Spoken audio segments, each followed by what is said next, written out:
अस्सलाम वालेकुम। Programme embassy road में खुश आमदीद। नाज़रीन, आज हमारे साथ हैं पाकिस्तान में नेपाल के सफ़ीर मोहतरम बल बहादुर कुंवर, और उन्हें हमने मदऊ किया जिस प्रोग्राम में पाकिस्तान और नेपाल के ताल्लुकात के हवाले से गुफ्तगू होगी। इसके अलावा जो इलाकाई मामलात हैं उन पर बात होगी, और सार्क एक बहुत अहम तंजीम है जिसमें पाकिस्तान और नेपाल दोनों उसके रुकन हैं, उस हवाले से भी गुफ्तगू होगी। Ambassador, thank you for joining us. Thank you.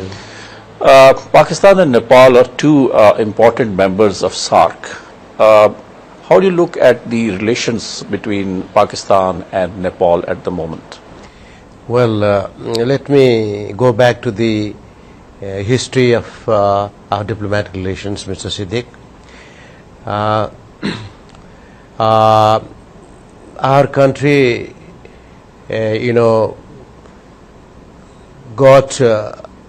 stepped into democracy after it toppled the Rana oligarchy in 1951.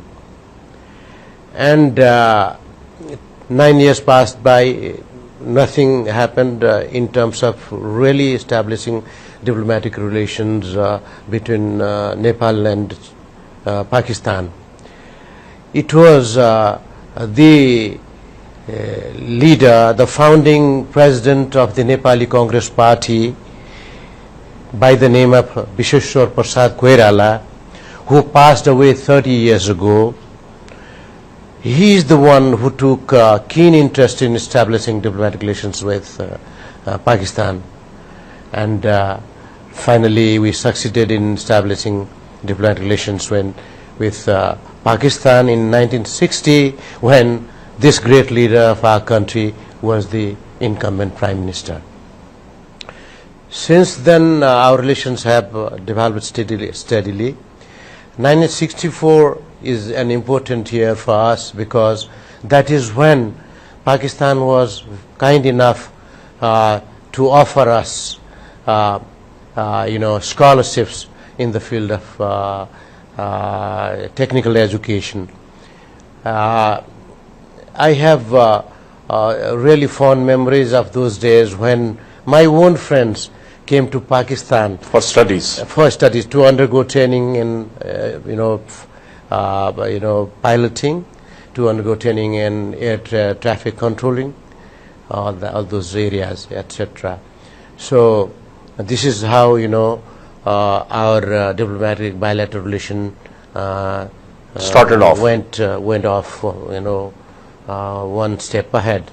But then I also have fond memories of the visit undertaken by Field Marshal Ayub Khan in the early 1960s.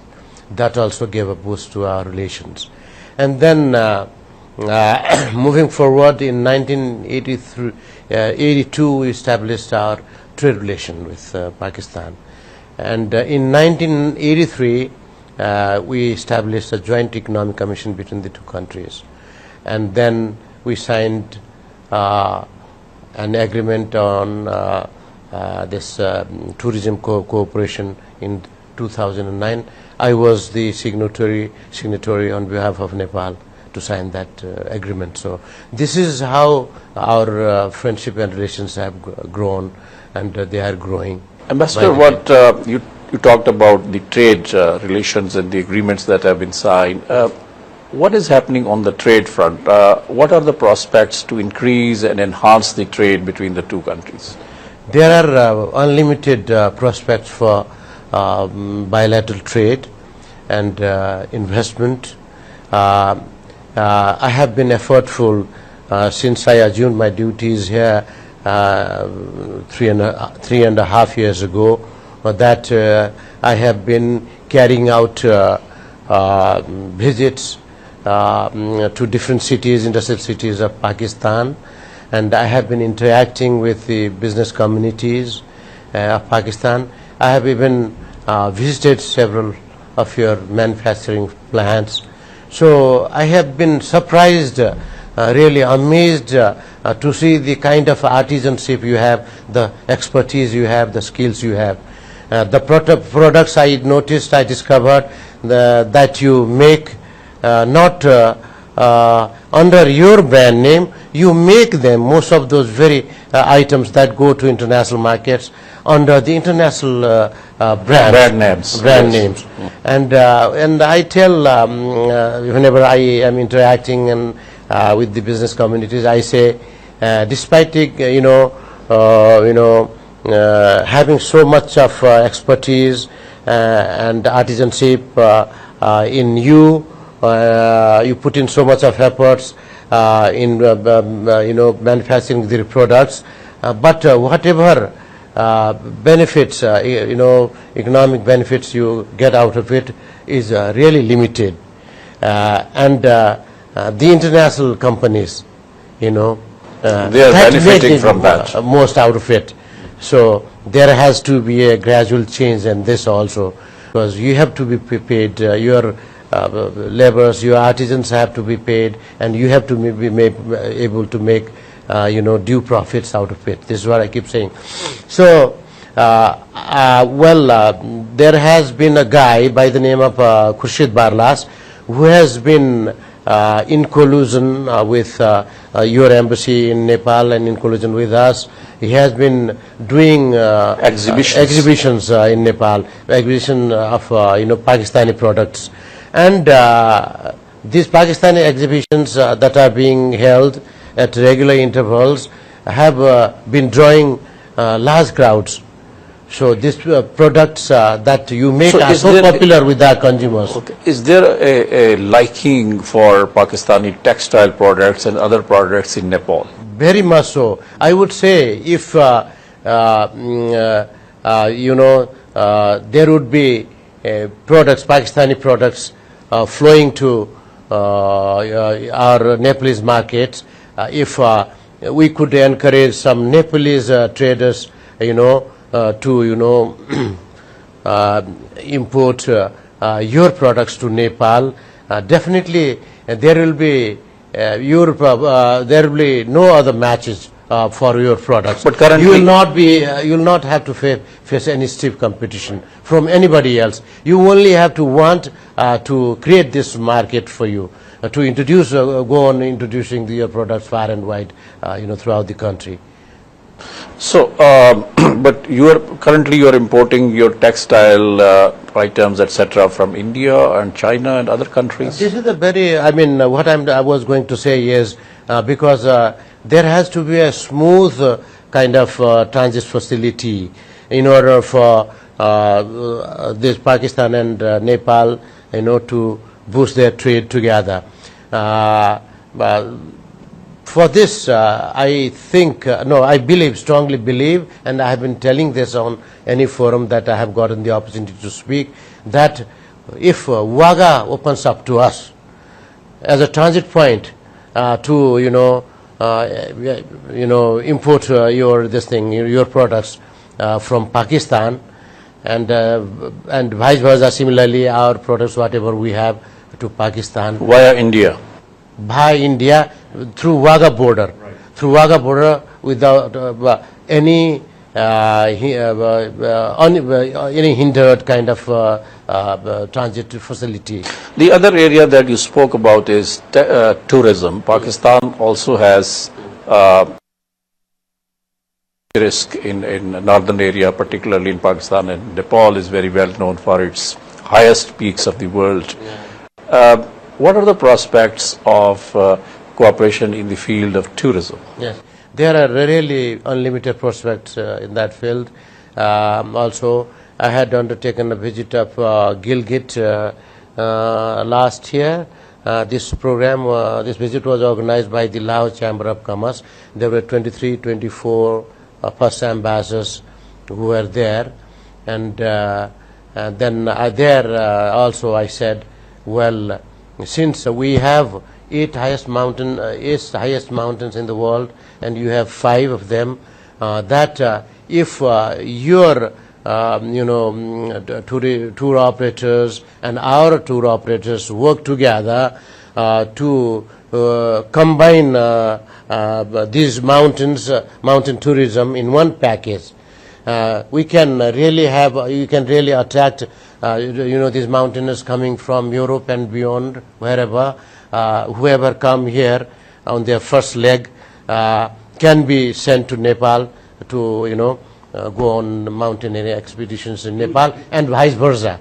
So we have to work together towards that direction. There are huge prospects for this cooperation. But then we have to develop that at Gilgit, a runway. Road, etc. Yes. Thank you, Ambassador. We'll continue this discussion. नाज़रीन एक मुख्तसर break लेते हैं और break से वापसी के बाद हम पाकिस्तान में नेपाल के सफ़ीर से मज़ीद वेलकम बैक। हम पाकिस्तान में नेपाल के सफ़ीर साहब से बात कर रहे हैं और उनसे पूछ रहे हैं कि पाकिस्तान और नेपाल के दरमियान ताल्लुकात जो है उनको किस तरह मुस्तहकम बनाया जा सकता है और इलाकाई जो मसाइल हैं उन पे हमारी उनसे गुफ्तगू होगी। Ambassador, SAARC was created with a view to enhance cooperation among the 7 member countries of SAARC. How do you look at the performance of SAARC? 20 years have passed, more than 20 years have passed. Has this organization been able to achieve the objectives? Well, Mr. Siddiq, I'll put it this way. It's, something is better than nothing. And SAARC has really done something rather than doing nothing. But it has to draw its cues heavily from how the other regional organizations like UU, ASEANs have performed. And the main sad part is Pakistan and India are the strongest, players, largest economies of the region. And I think the SAARC process has been a victim, a casualty to the kind of bilateral relations between the two countries. I'm very sad to say that, and I have been really aspiring to the day, and when Pakistan and India would resolve their issues and come to terms with each other. So SAARC as a regional organization could be made a vibrant organization like the other organizations. Some analysts believe that if SAARC countries, the regional countries, play their role for the resolution of disputes between India and Pakistan, then it can pave the way for a better performance of the SAARC. Do you think that these regional countries, the members of the SAARC, other than India and Pakistan, can play this role? Definitely they can play. They have always wanted India and Pakistan to come together, because it is really a very scary situation. Both the countries being nuclear power countries, if something unwanted happens, it will be to the not only to the detriment of the two countries, but to the detriment and destruction, even destruction of the entire region. So none of the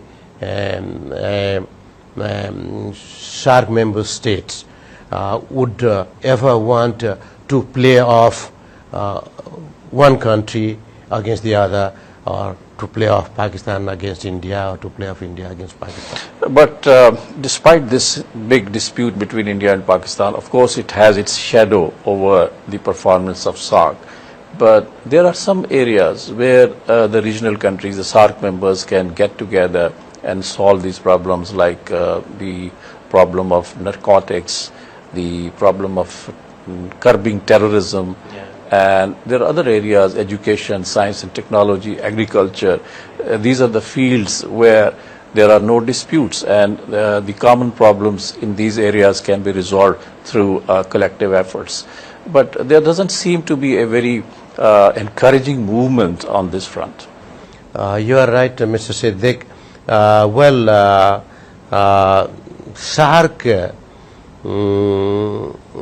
has been very efficient and fast in formulating and what do you call this, policies, all kind of policies. But on the implementation side, it has always lagged. So that is the reason. Not that SAARC's attention is not on these areas that you mentioned.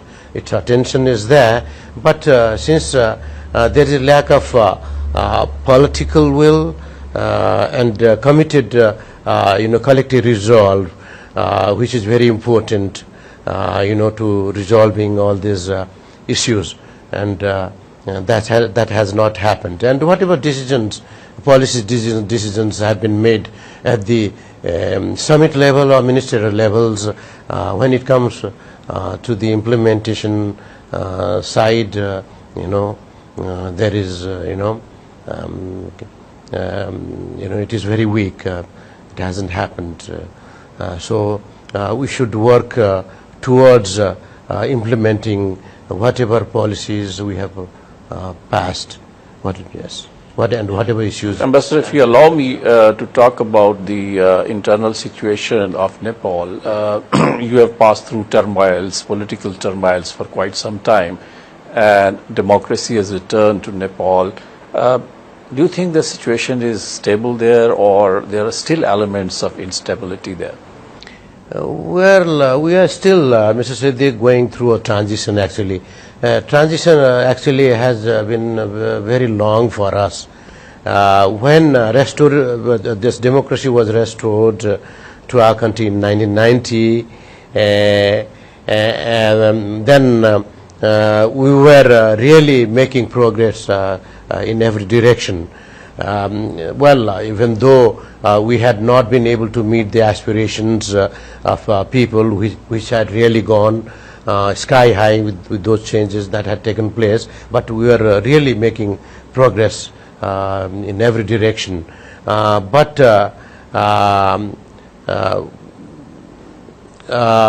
Since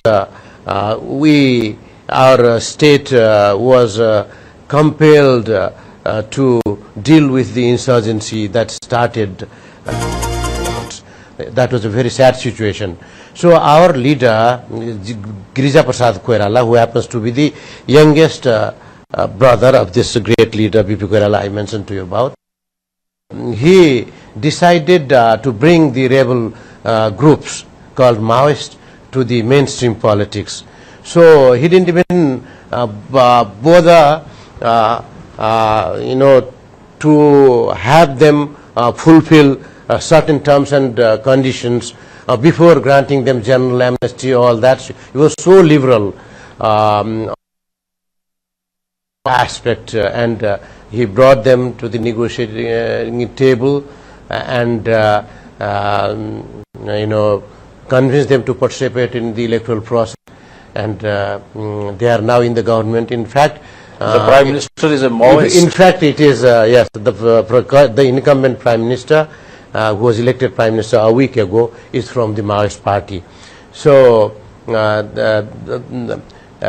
because of this, yes, we are going through a very sad situation, but now with this Prime Minister in power, we feel that they will give up on the stands so far taken on so many issues. For instance, the issue of integration of their Maoist combatants, and the issue of the individual properties that they had forcibly juiced out from individual farmers and businessmen. So these are the preconditions that the opposition party has laid down before them, and this issue, if this issue Maoist combatants get resolved, I think sooner than later there will be smooth sailing for Nepal, and we are now busy writing a constitution, and elections for the Constituent Assembly took place in 2008. It was given a mandate of 2 years within which to write this constitution. And since there was competing interests, the parties that were represented in the Constituent Assembly were from different ideological backgrounds, all that. So since there were so many competing and conflicting interests, and they always came in class whenever debate over the each and every article of the Constitution took place. So in about 3 to 4 months we should be able to have a new constitution under which the new fresh elections will be held, and there will be a full-fledged government under that new constitution. So I am quite optimistic that this will happen. We'll continue this discussion. नाज़रीन, एक मुख्तसर break लेते हैं और break से वापसी के बाद हम पाकिस्तान में नेपाल के सफ़ीर से गुफ्तगू जारी रखेंगे और उनसे पूछेंगे कि इलाकाई सूरत हाल जो है वो किस तरह इमर्ज कर रही है इस खित्ते में.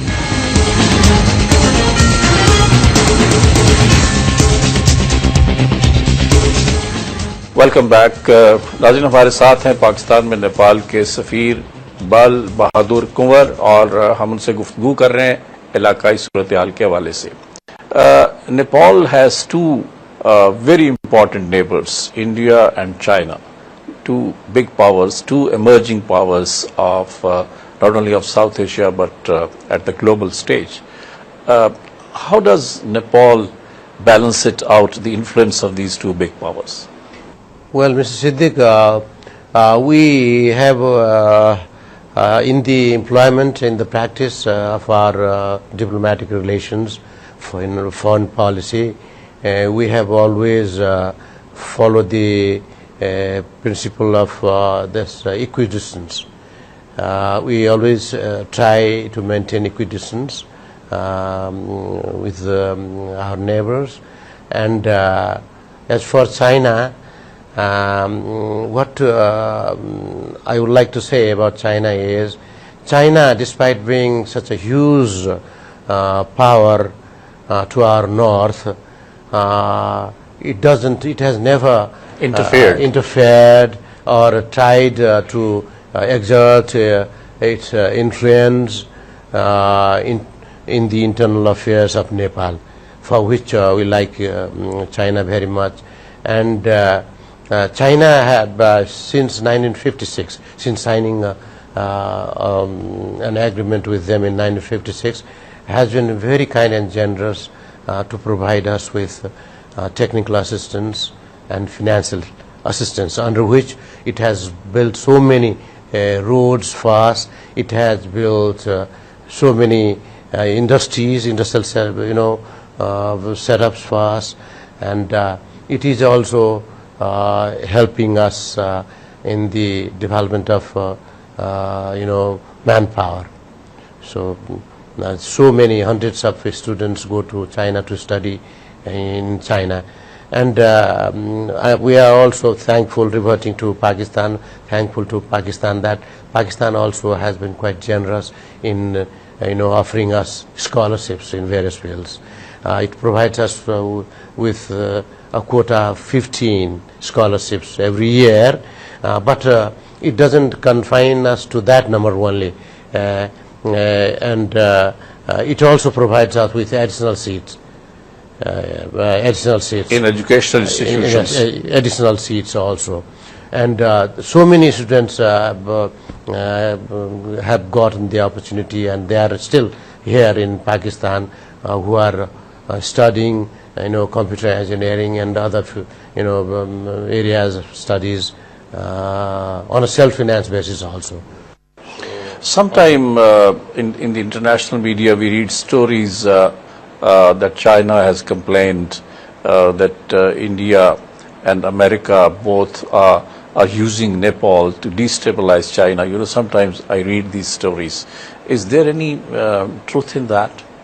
No, I don't think so, because we have always followed the one China principle, and we also followed this one country, two systems policy. So we have never wanted Nepal, Nepalese territory to be used to carry out any kind of subversive activities that go against the interest of China. We are very serious about it. And at one time in the past, these Khampas, Tibetan rebels, were, I think, that smuggling some weapons, without the knowledge of the government through. They might have used Nepalese borders in those times. But when China protested to Nepal, that Khampas are running, these Tibetan Khampas are running, subversing activities from across the Nepalese border, then it mobilized its military to these high mountains regions, to deal with these Khampas, and they were exterminated, wiped out. So this is what happened. So how about your relations with India? Because India is another big neighbor of Nepal.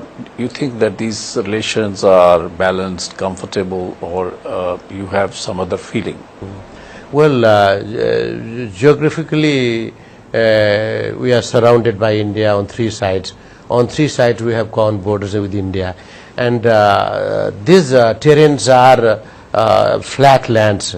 So that is why that allows us to carry out trade and commerce with India easily. And India is our transit state. We have at regular intervals signed trade and transit agreements with India, under which we are facilitated with transit facility to do our trade with rest of the world, with the third countries, all that. Even Pakistani products can go via Calcutta. But if Wagah opens up, that will be a better alternative to intensify our trade, mutual trade between the two countries. So there is so much of interaction with India. But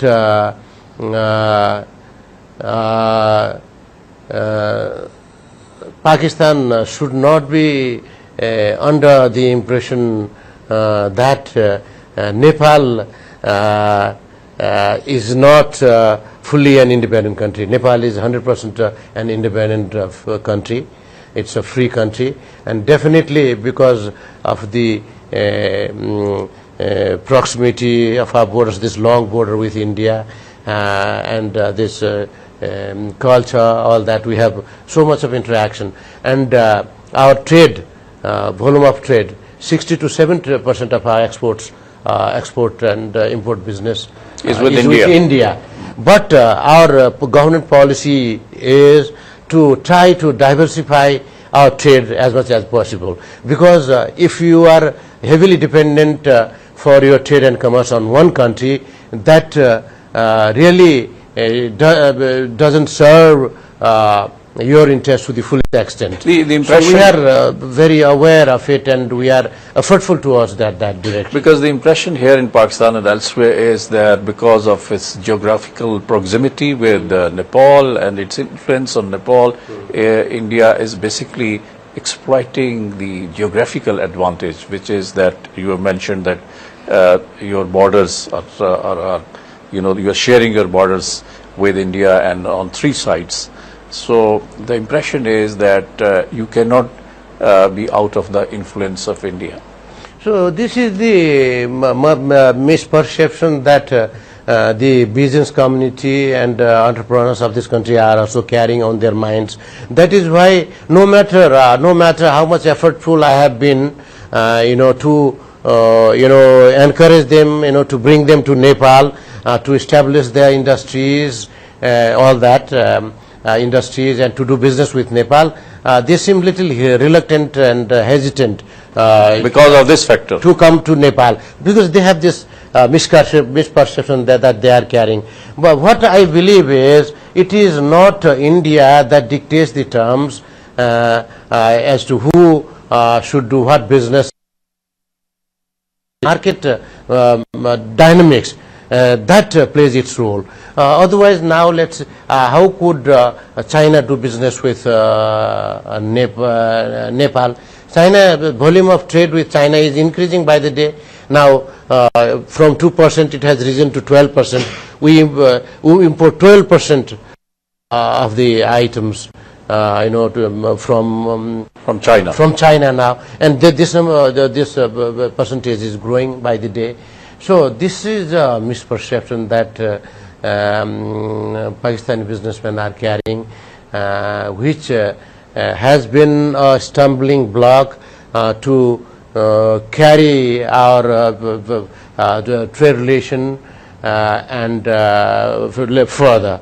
And I have always been keen, being highly impressed with their artisanship skills, all that. I have always wanted Pakistani manufacturers, Pakistani entrepreneurs to invest go to in Nepal yes. and establish their industries. That way, the transfer of technology takes place, and generation of this thing, what you call this, employment takes place, and Pakistan also benefits from it because under the WTO, World Trade Organization arrangement,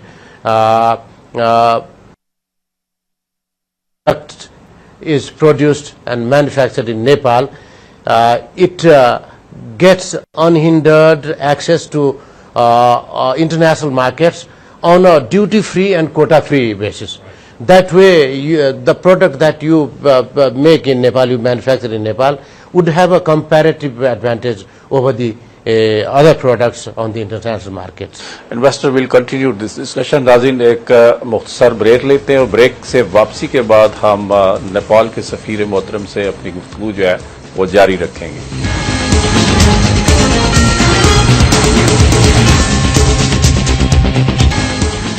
welcome back. हम बात कर रहे हैं पाकिस्तान में नेपाल के सफीर से. What about the China is, you said that China is not interfering in the internal affairs of Nepal, but it looks that Nepal is not benefiting from the economic rise of China the way it should, because you said that China is helping you a lot in construction of roads and giving you a lot of financial aid, but it can help Nepal to industrialize itself. But that doesn't seem to be happening. No, it had really set up certain industries. Whatever projects China did in the past, they have mostly been on a turnkey basis, whether it be building a road, whether it be building a factory, all that they have done on a turnkey basis. And but during this insurgency in Nepal, our industrial setup has been affected very badly. Those productions came to a virtual standstill. But when it comes to trade, as I told you earlier, that our import from China is increasing by the year, and it will go on increasing. If Indian products are also coming to Nepal, then it will be a competition between these products, Chinese and Indian. Chinese and Indian products, and Chinese products are mainly catering to the lower strata people, very poor people who because they are cheap. Yeah, very very cheap. So this, Indian products cannot replace the Chinese market that it has already captured. But with time, it will go on growing by leaps and bounds. I am sure about it, and there will be no hurdles in the way of China. It will only be market dynamics that will be coming into play. What about the Nepalese military? Nepalese military has been traditionally, they are considered to be a very strong and brave army. Are you spending a lot of money, a lot of funds to strengthen your defense forces? Yes, thank you for complimenting Nepal and the Nepalese military. We feel very proud of the fact that, despite the fact that even the British, tried to colonize us, and we went to war with them for 2 years, 1814 to 16.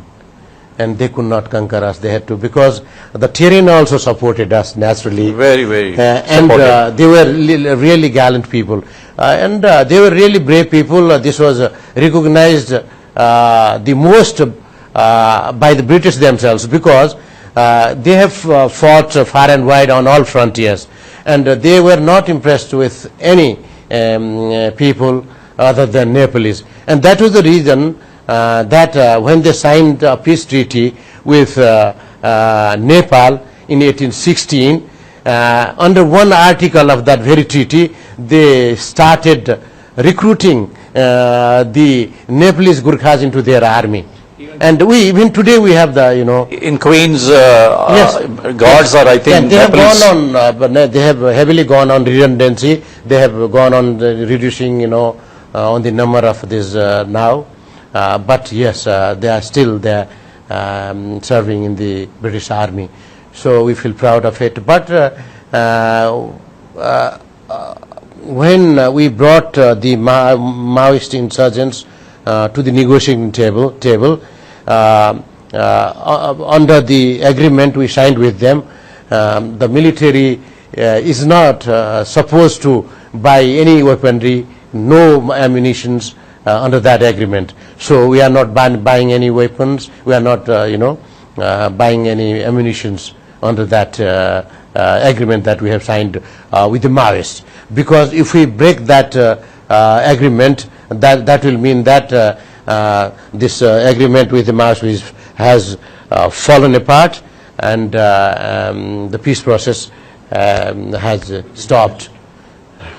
So, given the fact that China and India, two great powers, are here and there on the right and left of Nepal, what guarantees are there that your sovereignty and your independence will be protected by these two powers, because they are the two giants, economic and military, and they are vying to increase and enhance their influence in the region and beyond. So how does Nepal look at it, at this competition? Well, I don't see any threat to Nepal's sovereignty, and these two neighbors being very powerful neighbors, that also has somehow created a kind of a balance also, I would say. And China and India now, despite the fact that they have still those border disputes pending, they have really put it in the back burner, and they are trying to enter into their trade is increasing. Yes, they are trying to, for their mutual benefit. If China and India one day really succeed in really doing business together, and if they really succeed in creating a conducive environment for all the SAARC other member states, if there would be a better transport infrastructure in place, better communication system, and then unhindered kind of transit facilities in place, especially to the landlord countries like ours, that this region will emerge with China together, as the largest consumer market in the world, and that they are aware of this potentiality, and I feel they are moving towards that direction. Master, there has been a proposal and a discussion that China be also made an observer, given an observer status in SAARC. What is Nepal's position on that? Are you in favor of it? Why not? We definitely are, yes. What about the acceptability of China as an observer in SAARC? Because I think India has its reservations, and maybe India resists this move of making China as an observer in this SAARC. So more and more countries are joining this regional forum as observers. So I don't think there will be any hindrance to the growing in number of observers. in this forum. I don't think so. Thank you ambassador for being with us. नाज़रीन, हमने आज पाकिस्तान में नेपाल के सफ़ीर से गुफ्तगू की है, पाकिस्तान नेपाल के ताल्लुकात के हवाले से, और उसके अलावा हमने जो सार्क की तंजीम है, साउथ एशिया की जो हालात हैं उसके ऊपर बात की है, और पाकिस्तान और नेपाल के दरमियान तजारत को किस तरह बेहतर बनाया जा सकता है, और फिर ये कि नेपाल जिसके दो बड़े ताकतवर हमसाए हैं हिंदुस्तान और चीन, उसके क्या असरात पड़ रहे हैं नेपाल पर, इस पे हमने आज गुफ्तगू की है। इसी के साथ ये प्रोग्राम खत्म होता है। जावेद सिद्दीक को इजाज़त दीजिए। खुदा हाफिज़। Thank you ambassador. Thank you for giving me this opportunity.